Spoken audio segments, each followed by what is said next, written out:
At eto nga mga guys, samahan nyo ako. Magluluto ako ng labong. Naglagay na ako ng tubig dito, tsaka yung ricado niya, sibuyas, bawang. Hindi pa natin na isalang yan mga guys. Ayan, eto napakuluan na yan kagabi pa yung labong, at naitapon na natin yung unang sabaw noon. Eto mga guys, hatiin na natin takway, malinis na rin yan. At yung kalahati niyan mga guys, i-adobo natin. Sasahugan natin ng baboy mamaya. Eto, dahil wala tayong saluyot, nag-ikot na tayo, walang makuwang saluyot. Eto na lang, okra. Iniwa-hiwa ko na at binabad sa tubig. At itong gagamitin natin, extra gata. Tsaka yung isasahog natin mamaya, yung prito. Ang sarap nito mga guys.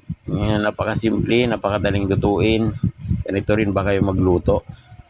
Kasi ako ganito mga guys hintay lang natin kumulo. Ayan, pakukuloy lang natin at lulutuin lang natin dyan yung takway. Kasi pag hindi natin niluto yan ng maigi ang takway mga guys, yung medyo half cook siya, makati yan mga guys. Yan ang sikreto sa pagluluto ng takway, kailangan well done talaga. Ito yung sasahog natin, kasi dalawa lang ang ilalagay natin mga guys. Kasi ako lang din naman ang kakain yan sa mga sahog sa gulay. Yan. Kasi yung mga kasama ko sa bahay, yung mga bata, ayaw nila ng basa na. Yung naisahog muna sa gulay, gusto nila prito lang. Ayun, pwede na natin isalin yung mami gata. Yan. Templado na rin yan mga guys. May asin betchin na rin yan kung nagbibetchin kayo. Ako, kinalakihan ko na magbetchin kasi mga guys ayan creamy na siya.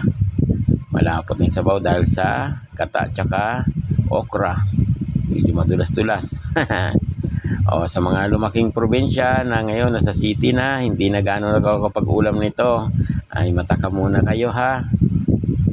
Kung malapit naman kayo dito sa bahay, ay dumaan na muna kayo dito sa bahay. Bibigyan ko kayo, magdala lang kayo ng Tupperware. Ayan mga guys, lutong-luto na. Ang tamis ng sabaw nito.